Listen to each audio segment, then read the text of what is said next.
got a good friend who's a Vandy fan, and I talked to him 2 weeks ago, and I said, "Friend." I didn't say friend. I'm just replacing his name for now, and he'll know exactly who he is when he hears this. I said, "Friend, Vanderbilt's going to go into Tuscaloosa in 2 weeks, and they're going to be 5-0. What are you going to do with the opportunity?" Just that. What are you going to do with the opportunity? You're going to go into Alabama 5-0. Are you going to fold because you're not supposed to beat Alabama in Tuscaloosa? Or are you going to be the Vandy that everybody wants you to be? Now, I won't say his answer because we're going to find out in a couple days. Today is Thursday. It is 10:51 p.m. That's right. It's late Thursday night. I told you guys, man, I got a full-time job. I got a wife to support. I got things I got to do. And I do this for fun. And I love it. And it's late. But we're getting this thing done, man. And today's been a great day. Let me tell you about today. I am very blessed to do what I do for work. I've said before that I'm in Nashville. I won't say where I work in Nashville, but let's just say I had an event at work today that allowed me to meet somebody that I have looked up to for many years. And this somebody was at my work for an event that we had invited him to speak. And it was great because I work at a place that is faith-based. It's a Christian organization. And this person just so happens to be a Christian. And this person also happens to be a football star and is currently in the media in football. And man, I am blessed to be able to conjoin the two for the first time since I've been doing this podcast, which is not very long. But this is the first time I've met anybody in this realm in person, and that person was David Pollack. And man, I just couldn't, I was so jittery all day, just like so much excitement leading up to it. I knew it was going to be a great day, but basically, we had an event. He's partnering with us, with my company, to do a book that he's got coming out. We helped him with it, and some great people at my company helped him with it. And he was nice enough to come down and speak to us for a big event that we do every year. And I was very fortunate enough to get to meet him. And you hear mixed stories about meeting people you look up to, or meeting people you see on TV, or even athletes, celebrities, whatever you want to say, fill in the blank. And sometimes you hear good things, and sometimes you hear bad things. And a lot of times you hear that they just weren't what I thought they were going to be. And maybe that's not a bad thing, but I just didn't imagine them to be that way. Or you often realize that they weren't really the person that I see them on TV as. But let me tell you, dude, David Pollack is up there with the best of them. He was awesome. I was fortunate enough to get to actually meet him as he's coming in today to start this thing off. Just because of the position I was in, the role I was playing in the event, got to introduce myself. We had a theme going. It was a football theme, like a tailgating theme going. So I actually wore this jersey today because we were asked to, wear jerseys, wear your team, support your team. And man, as soon as he laid eyes on me, he just screamed out "hotty toddy," and it was awesome. And I grew up watching David Pollack on College Game Day, and the way that relationship ended was unfortunate and not approved by me. Obviously, I hated when that happened, but he is doing his own thing these days. He's got See Ball Get Ball, which is a fantastic podcast that is very enjoyable, especially for the football sickos out there like me. But man, he is everything that he cracks up to be. He's a great dude. He's a great Christian. Let me say that first and foremost. And he is everything that you'd want him to be when you're meeting somebody that you see on TV and you look up to. So just a great time. I thought I'd share that because it does kind of go into the football world. We got to talk football a little bit, talk Ole Miss, talk quarterback situation.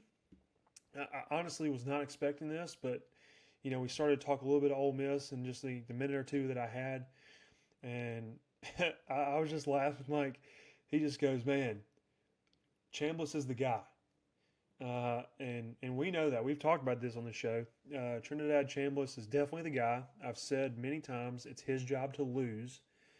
So saying that we're not living and dying by him, but there's no reason to take him out until he gives you a reason to take him out.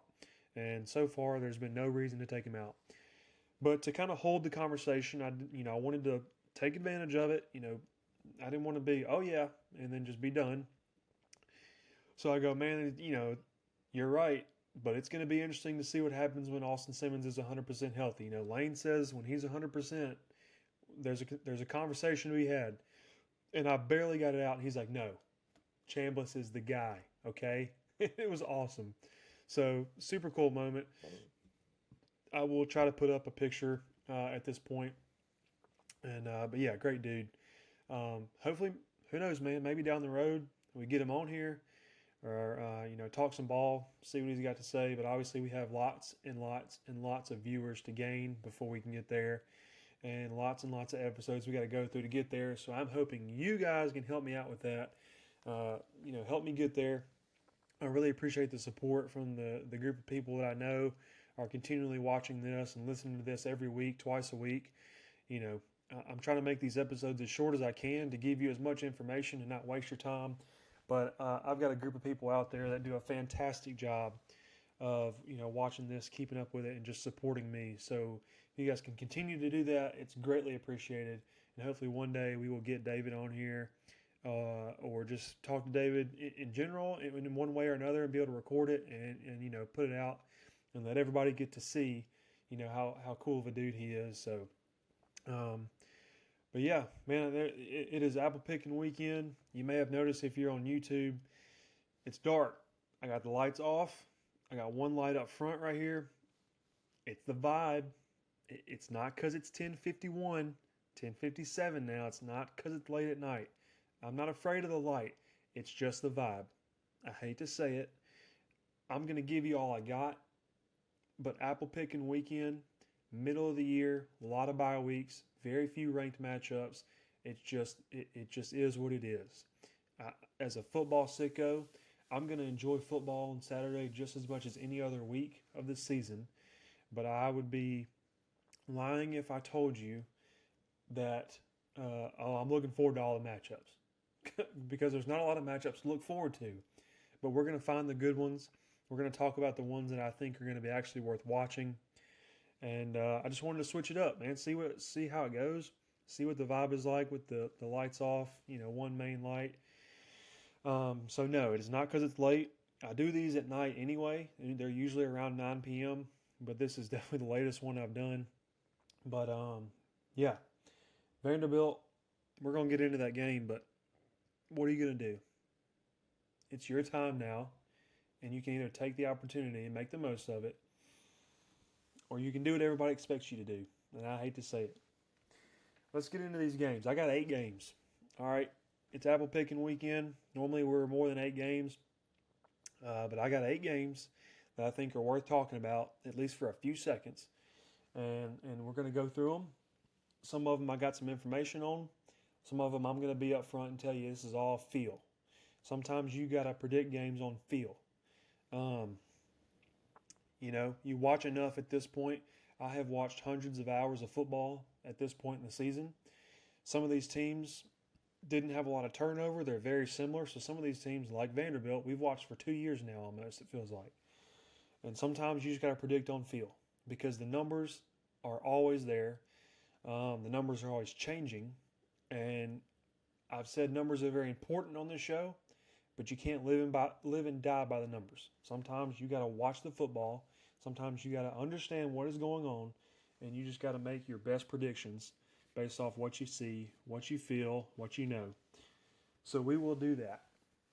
first up, let me pull up my list here. We're going to go PIP for those in the tech industry, picture in picture.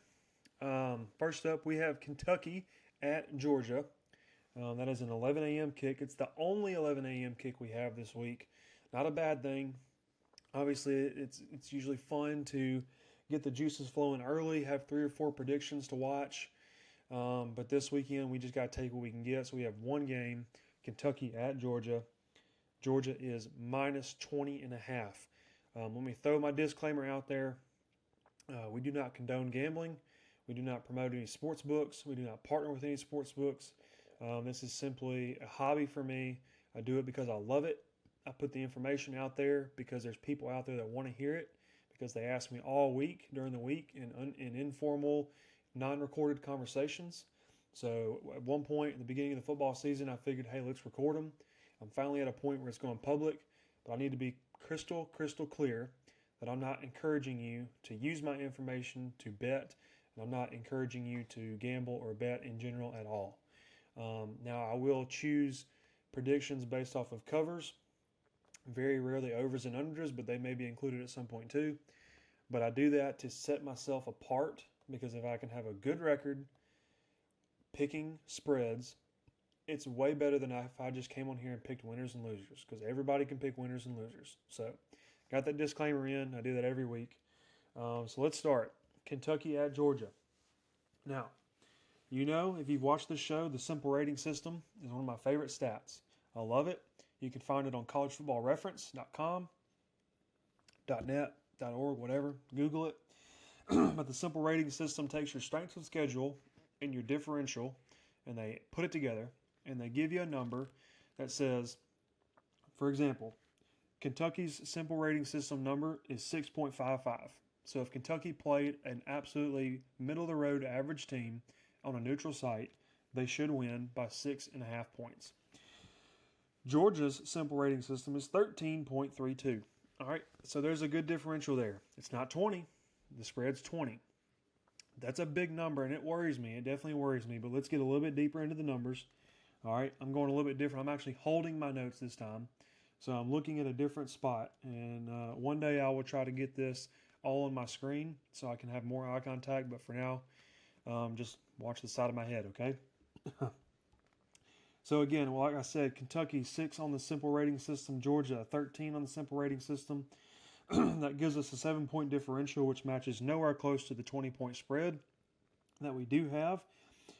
Their strength of schedule is really nothing to write home about. They're both very, very low, and they're both for Georgia. It's actually pretty far from the SRS. There's a 12-point difference in the SRS to the strength of schedule, whereas in Kentucky it's only a 1-point difference. So not a lot to talk about there. Now, if you get into the rankings in the conference, when you talk about conference games, it's a little bit easier to look at conference statistics versus general NCAA full season statistics.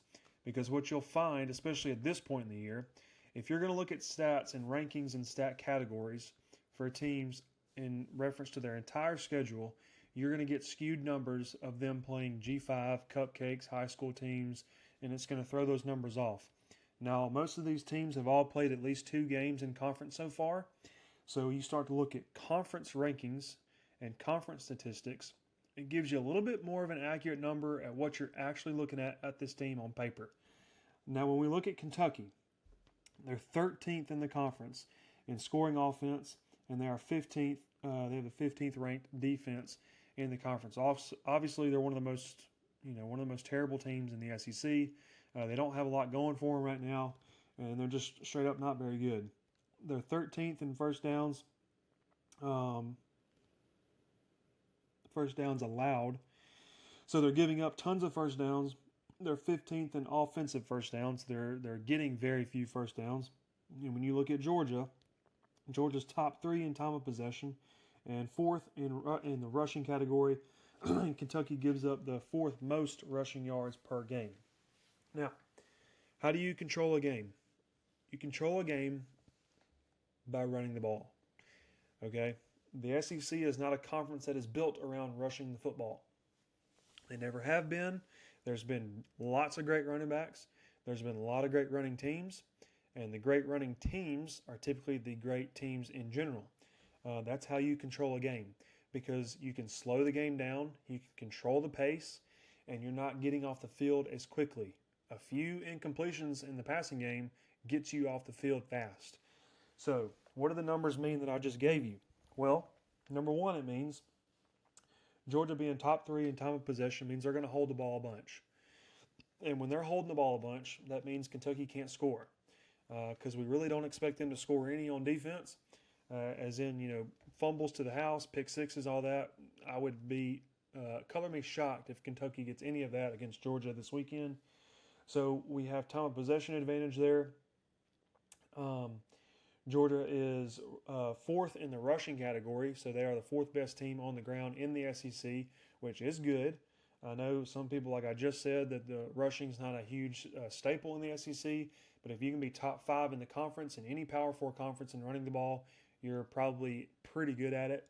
So knowing that they can hold on to the ball and they can run it well does not pair well with what Kentucky is doing against the run and just in defense in general. Now, I'm going to say this, and I will use this logic almost any time it's available, and Georgia's one of the few teams that I'll use it on.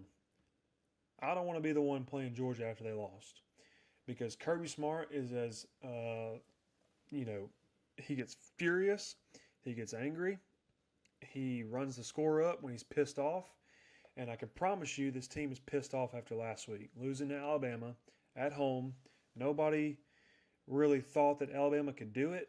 Definitely people out there picking Alabama. But when you look at that game, I really think more people were leaning Georgia than what it seemed like. If you go back to last week, I was leaning Georgia. I thought there was no way that Alabama was going to come in and beat them at home, even though Alabama on paper probably had the better team. But we saw a very rare thing happen. There were like 33 games in a row at home that Georgia won, and that streak got snapped.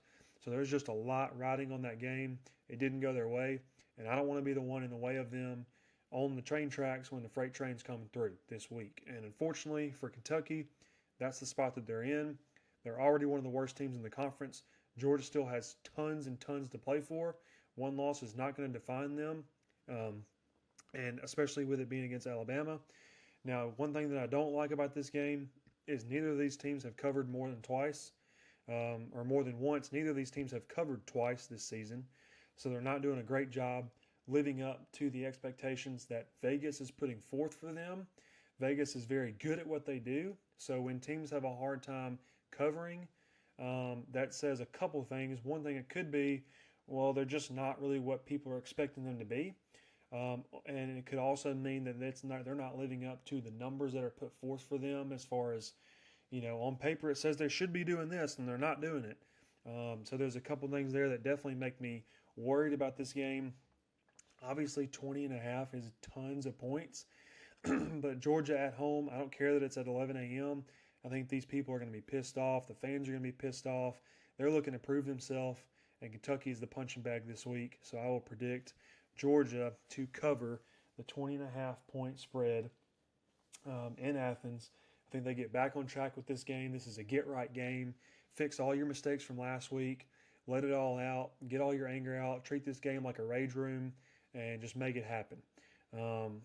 Kentucky just hasn't shown me anything this year to want to try to predict anything in favor of them. So obviously Georgia's going to win this game. There's no doubt about that. But obviously the 20.5, again, it's a lot of points. I'll give it to you, but I don't think there's any way that we're at least not close to this. If it's a one-possession game, it would be one of the craziest things we've seen all year. And Kentucky couldn't even do that against South Carolina, who has plenty of struggles on their own. So I will predict Georgia minus 20.5. With that, we will move out of the morning slate. Again, that was the only morning game we had. And we will move into the afternoon slate. The first game up, we have Texas at Florida. Florida is at home. They are a 4.5 point dog. All of these numbers are live and correct as of 11 p.m. Thursday night.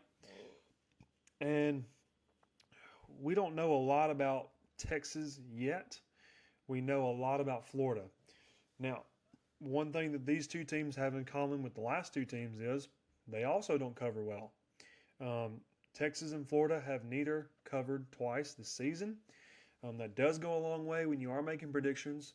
It does matter, and especially when you're making predictions against the spread. So it does worry me for both teams, but the good thing is with both of these games, when both teams aren't doing it well, you can kind of cancel it out. Just take it out of the equation. Don't look at it, because at the end of the day, one of these teams is going to have to cover. That's just how it works. Especially when you add the hook, there's no way they can push, no way they can tie on the spread, so we're not even worried about it. Texas has the advantage in the simple rating system. They have a 10 on the SRS scale, and Florida has a 5. I won't lie, this line has moved. It was at 6.5, I believe, in the middle part of the week, earlier this week. And when it was at 6.5, I was leaning Florida. And I'll tell you why. Because Florida, if they have nothing else, has a good defense. Texas, we don't know a lot about. They lost their biggest game against Ohio State, week 1. Arch was terrible. Arch had another bad game against whoever they played in the second week. I can't remember. It was a high school team. And that kind of continued, but it's getting better. It's getting better. Texas has the number 1 defense in the SEC. So we just talked about Florida having a decent defense. That's the one thing that they can hang their hat on. Well, Texas is even better at that. They are number 3 in third down conversion by the opponents. They are shutting teams down on third down, which is the money down. It's the big down. You got to convert third downs to win games, no matter how you do it, whether you're doing it in the air or on the ground. So Texas is not only shutting down teams in the game in total, but they're also shutting down teams on third down.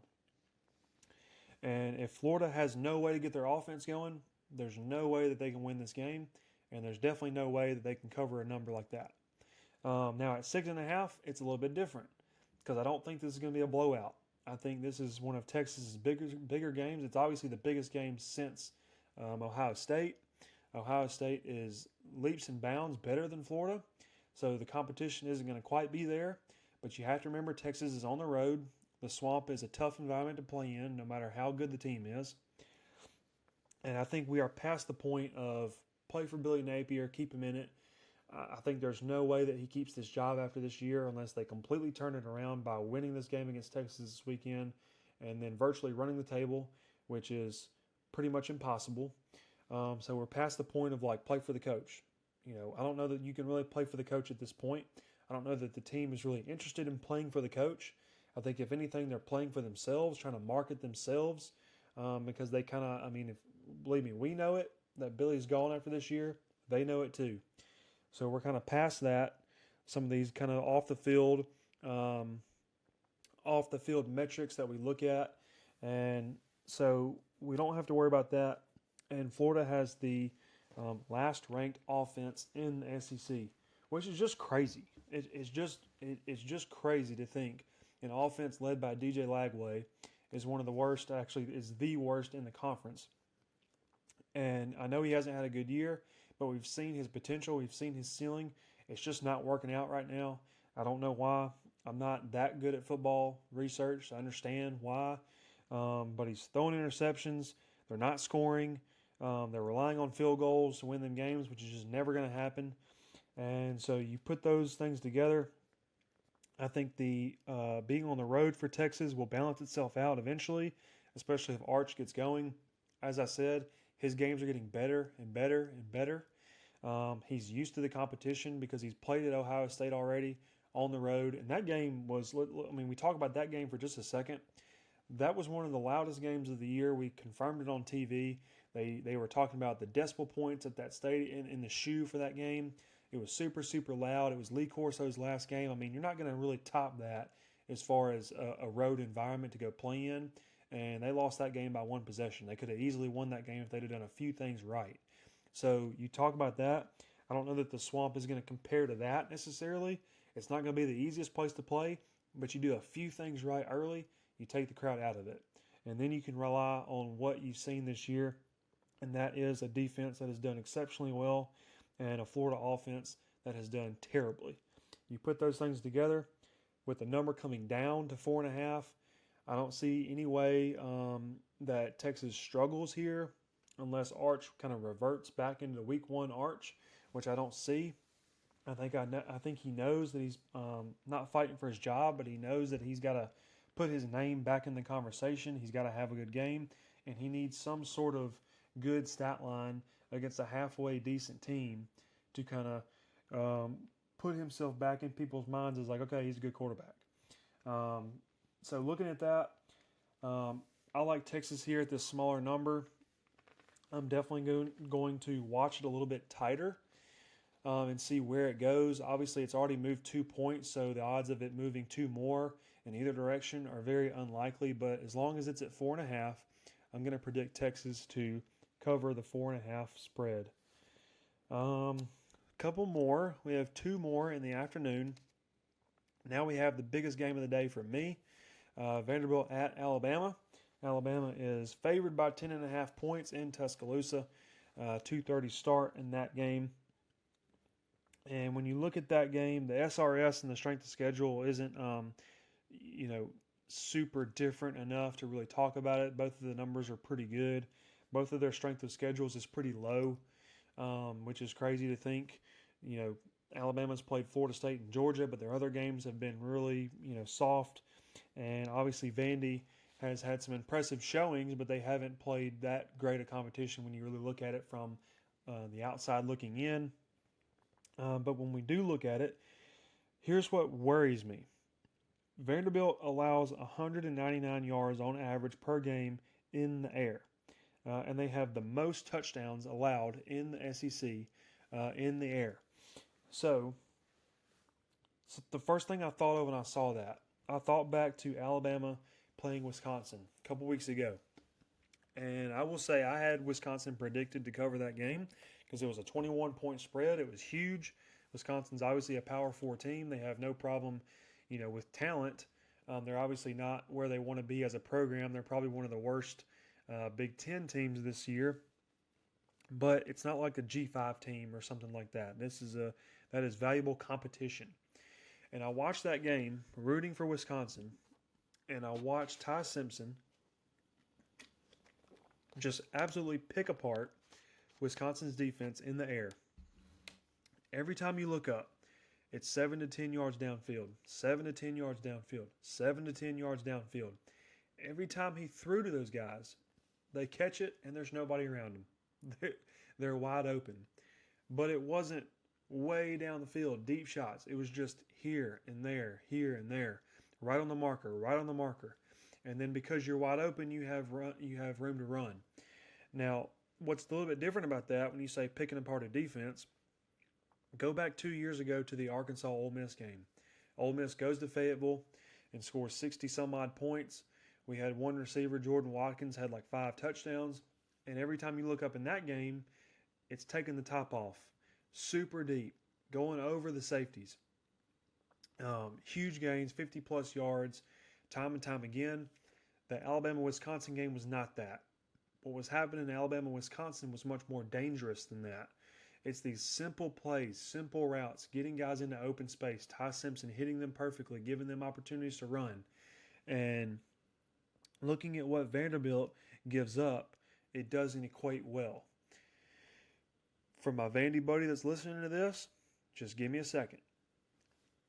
What I don't like is that I watched Vanderbilt play Utah State last weekend, and it was in Nashville. And Vanderbilt has been the darling of the country all year long. Especially they've been the darling of the SEC. Everybody's rooting for them. Everybody wants them to do well, including me. But I watched Utah State score touchdown after touchdown in the air. I watched them complete pass after pass after pass in the air. They weren't running the ball all that well. Well, the reason being because Vanderbilt has the second best rushing attack, and they have the third best rushing defense. They run the ball well. That's how they control games. What did I just say in 2 games ago is that you control games by running the ball well, and Vanderbilt does that. Now, what scares me is if they are controlling the run game on defense And they are holding the ball for time of possession because they're running the ball well, because you have Diego Pavia that can run and throw, and you have a good running back that can run as well. I'm afraid Alabama's going to rely on the passing game because they've seen that they can do it successfully. They can get guys into open space against secondaries and against midfield defensive backs that just give up passing yards to anybody and everybody. And I'm afraid that they're going to rely on it. And I'm afraid we're going to see something like we saw against Wisconsin. Now, those teams are totally different, Vanderbilt and Wisconsin. Vanderbilt is light years ahead of Wisconsin as a team. But when you have a huge hole like that, nobody's really talking about it. I'm afraid that Alabama knows it, and they're going to exploit it. They're going to say, hey, you want to stop us on the run? Be our guest, because we're going to throw on you. Let me make sure I don't miss anything else on here. Bama is tied for first in touchdown passes. So again, not favoring well to Vanderbilt, giving up 200 yards per game in the air and giving up the most touchdowns in the SEC in the air. But I'm going to go back to what I said just a second ago. Vanderbilt does run the ball really well, and they defend the run very well. So when you can control the game on the run, control the game in the running attack, it gives you a chance. This game is 10.5 in favor of Alabama. I'm not saying this is a letdown spot, but it sure feels like a letdown spot. Alabama had a loss already this season. They went into Georgia, where nobody wins games there, and they won a game there. I think the emotions are really high. I think they're coming off of a huge win for their program. But I think coming into this game, they remember last year. Now, you don't have the same quarterback leading the team, but you got the same coach, and I promise you Kalen DeBoer remembers what happened last year in Nashville. So when we look at it from a broad side, and we look at what Vanderbilt's potential is and what we have seen from Alabama, I think Vanderbilt has a slight disadvantage in competition that they've played so far, but I do think they have an advantage in controlling games, finding ways to stay in games. They've played ahead in almost every game they've played so far, and for most of the games and most of the time on the field that they've had so far, Alabama has not done that as much. The game against Georgia, they were ahead, but it was tight. You lose the game to Florida State. Other than those two games, you haven't had real competition. Vandy is always tricky because they're scrappy, they're frisky, they fight to the very end, and they throw things at you that you're just not used to seeing. I'm not saying it's like trick play after trick play, but you're going to get a mixed look in there. You're going to get a trick play eventually, and I think that they offer things that teams just have a hard time preparing for, and that's what we've seen. Clark Lee obviously wants to win this game. Diego Pavia obviously wants to win this game. I see that this game goes Bama's way, but I think Vanderbilt finds a way to keep it close. I'm rooting for Vanderbilt, so it's hard for me to pick against them, even though going into the research in this game, trying to find ways to write my notes down in favor of Vanderbilt, I just couldn't find it. So I think Alabama wins outright. I think Vanderbilt finds a way to cover 10.5, make this a one-possession game. So I will predict Vanderbilt plus 10.5 in Tuscaloosa. It's a day game. You're not going to have the advantage of the night game. I think Alabama wants to come through here, and they want to go through the motions and get through this game as fast as they can and put last year to bed. Vanderbilt wants to continue from last year. They want to build momentum off of last year and say, hey, we beat you in Vanderbilt, we beat you at Alabama. It's going to be harder to do than they think. I'm going to be rooting for Vanderbilt. Alabama's going to win the game. But I can still be correct in my prediction and say that Vanderbilt will cover. So give me Vanderbilt plus 10.5. And we have one more game for the afternoon slate, the 2:30 slate. And that is Michigan State at Nebraska. That line has moved up one. It was at 10.5 as of tonight. It is Nebraska minus 11.5. Michigan State is 3-1, but if you look past their 3-1 record, they lost to USC, who just got dominated by Illinois last week, who Illinois was dominated by Indiana 2 weeks ago. There's not a lot of transitive property in my discussions or in my research. That doesn't mean that we don't use it. And I'm not saying because Team A beat Team B, beat Team C, now they play Team D. I'm not saying that. I'm not saying that I even really use that logic, but when it's there, it's there. I think Michigan State has scathed by. I think they have more confidence in themselves than other people have in them. I have a little bit more confidence in Nebraska than I probably should have, but I do. I like Dylan Raiola. I think he's a good pocket passing pro style quarterback. He's still very young. He's only a sophomore, and I think this is one of those games where they need to win to keep themselves in the conversation before some of their bigger games come up. Michigan State is absolutely a beatable team, and I think Nebraska is better than them on paper. This is a little bit of a field game, not as much of a field game as some of the other ones we have coming up, but I think Nebraska is the better team. Now, 11.5 is a big number. Michigan State did manage to cover against USC 2 weeks ago. I think they covered a 17 or 18.5 point spread. It came late in a backdoor fashion. Nebraska's only loss this year was the one possession game to Michigan, who is obviously fighting for the top spot in the Big Ten as well. One thing to note, Michigan State has not covered twice this year. Nebraska has. Now that does mean something. Again, that means that Vegas is good at predicting you. So obviously Michigan State is falling short of Vegas's expectations. Nebraska is not. So I will have Nebraska covering the 11.5 point spread. I think this is a win that will put them a little bit higher up in the Big Ten conversation. I think Michigan State will start to snowball from this game moving forward. They're just not quite there yet. They're not the worst team in the Big Ten. They're not the best team in the Big Ten. They're right there in the middle of the pack. I think Nebraska still believes they have a chance to compete for the top spot, or at least for the top couple of spots. And I think this is just a vibes game. This is a feel game. And I like Nebraska minus the 11.5 here, more than I like Michigan State keeping this close. And that will wrap the afternoon slate. So let's move on to the night slate. We have no late night games. So once we get through these games, we are done. I will get you out of here. The first game for the night slate, Texas Tech at Houston. Houston is a home dog at plus 12.5 points. I'm a known Houston hater. I am a known, I'm misplacing his name now. I don't like him so much that I can't even think of his name. Connor Wigman. I hate Connor Wigman. It's nothing personal. I hate the way he plays. I hate the way he carries himself. And I definitely don't like Houston. Houston struggled last week. They were 100% looking ahead to this game. And if you can't get through one game at a time and you're looking ahead to another game because they played so poorly last week and because they knew they had Texas Tech coming up, then I don't think that you are clear-minded enough to say we're confident in ourselves. So I don't think they're as confident in themselves as they want to be. Texas Tech is the best team in the Big 12. It's not even close. They went into Utah, who at the time thought they were the best team in the conference, and they dominated Utah. When I watched the Texas Tech-Utah game 2 weeks ago, I was like, man, that team looks like an SEC team. They've got size, they've got athleticism, they have speed, and they've got not one but two quarterbacks that can come in and do really well. Their backup quarterback could be playing at almost anywhere else in the country and starting and be doing just a fine job. He turned down a spot at Tennessee, and he turned down a spot at Oklahoma to be the backup at Texas Tech. So I'm really not worried about them offensively. I think they will get the job done that they need. So it comes down to how can you hold off Houston.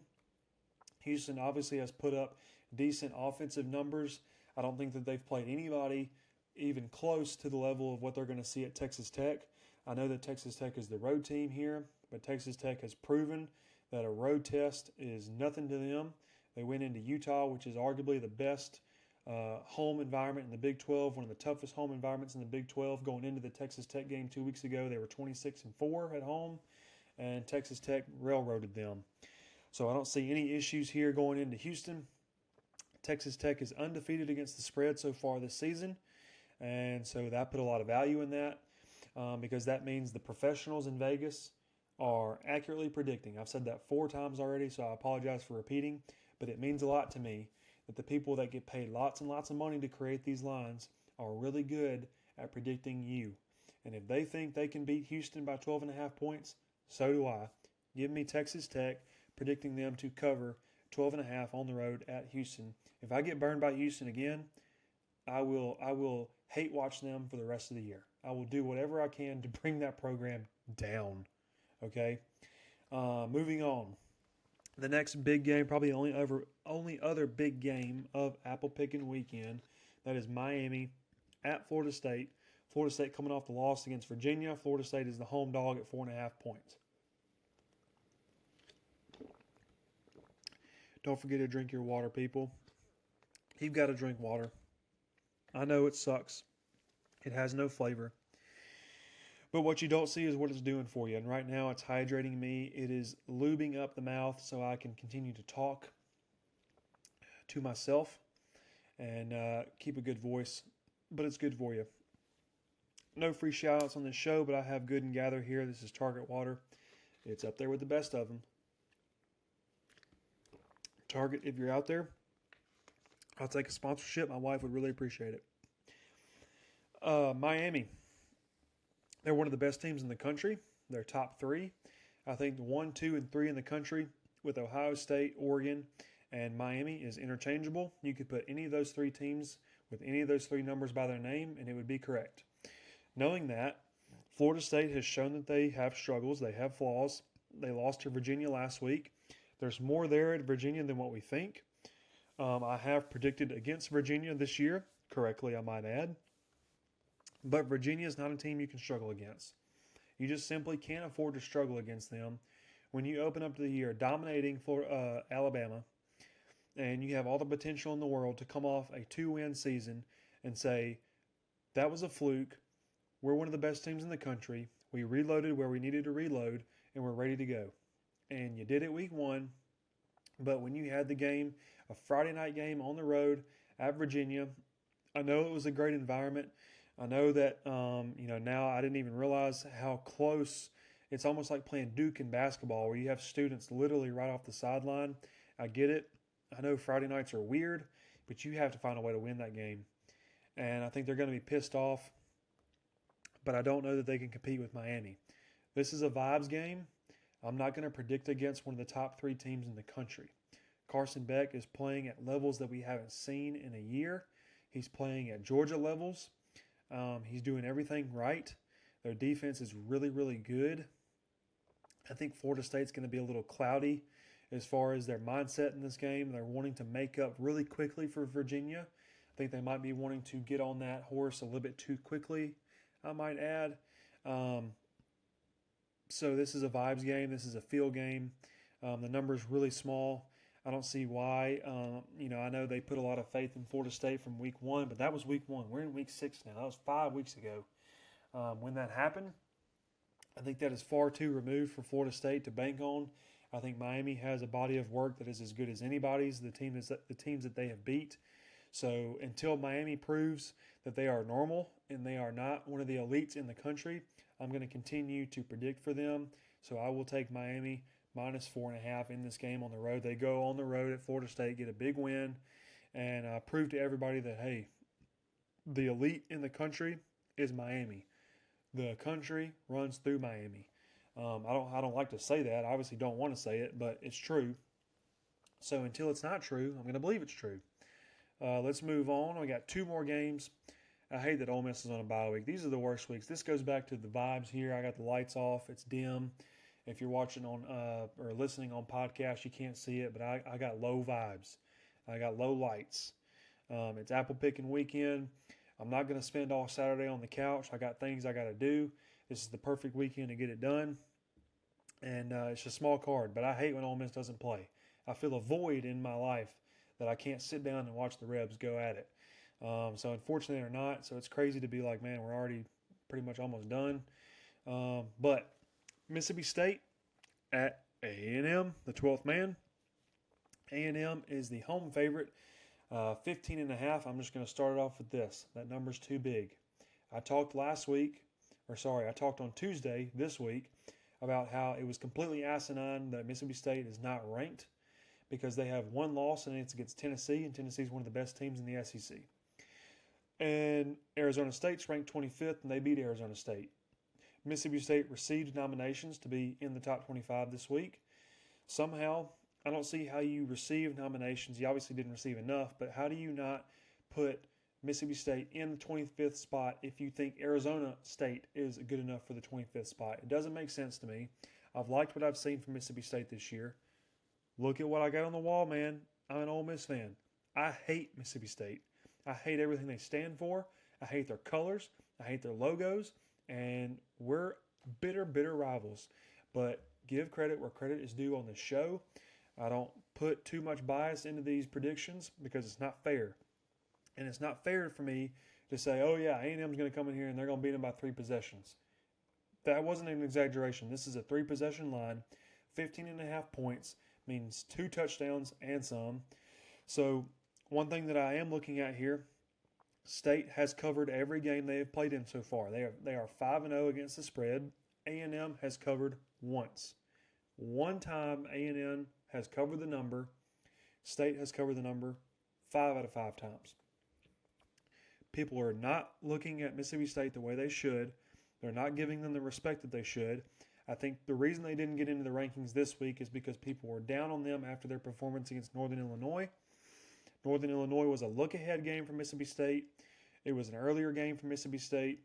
It was just one of those G5 mix in the first couple of weeks after conference play. People are ready to play conference teams.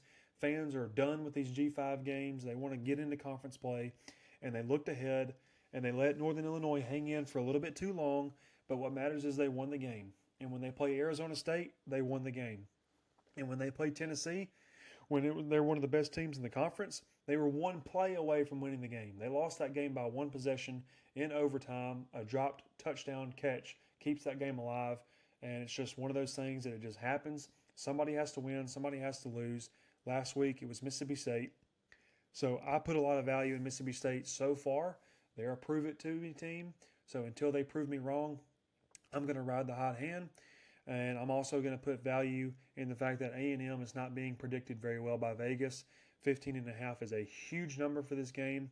I don't care that it's at night in Texas A&M. I've watched Ole Miss teams that weren't as good as they should have been go into A&M and win games by not just 1 possession, but more than 1 possession. We've been outmanned several times against them. I can think of 2 road wins for Ole Miss at Texas A&M in the last 5 years that have happened when Texas A&M was the better team on paper. They were the favored team in Vegas, and we still found a way to go in there and win.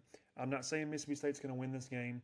I'm saying that 15.5 points is far too large for this game, and until Mississippi State proves that they have flaws that people can take advantage of, I'm going to take them. A&M, their best win is Notre Dame. And Notre Dame isn't proving to be the team we thought they were. Now, they absolutely took it to Arkansas last week, but what does that even really mean? They beat Auburn last week by 6, so did not cover. They're so much better than Auburn, it's silly. And the fact that Auburn went into Texas A&M and hung in there the whole game, there was a 1-possession game, they had an opportunity to win, and it just didn't work out. So I will take Mississippi State plus 15.5. To all my State fans, hate listening to this podcast, you're welcome. And we will move on to the very last game and wrap this up. This will be a quick pick. Tulsa at Memphis. Memphis is favored by 20.5. That's a night game at the Liberty Bowl. Tulsa is one of the worst Power 4 teams. They're one of the worst G5 teams in the country. Terrible program going in the wrong direction. Memphis is going in the right direction. They're continuing to fight for that G5 spot in the playoff. I would argue that right now they are the top team in the G5 spot. I think a lot of people who are predicting Memphis to take that G5 spot in the playoff. They know that. They know they got to continue winning. And Memphis is undefeated against the spread so far this year. We've said that enough times. It actually means something. So I will take Memphis minus the 20.5 this week. That's 8 games, and that's 8 predictions. Let's see where we're at. 49 minutes. That's a sweet spot. I haven't been able to get there yet this year, but I got there in this episode. I hope you guys enjoy. Have a fun time for apple picking weekend, man. I know that it doesn't have the pageantry that most weekends have. If you can get through this weekend, we're going to get right into the meat and potatoes of this season, going into week 7. I think there's a couple games to really look forward to, so don't count it as a total loss this weekend. But take the time you have, unless you're a Vanderbilt fan, an Alabama fan, a Miami fan, or a Florida State fan. Take this weekend for what it is apple picking weekend. Spend time with family. Go enjoy the warm weather before it's gone and have a good time. This has been the Thursday Pick Show on Saturday Snap Count, Week 6. We will see you on Tuesday for hopefully a good recap. See you guys.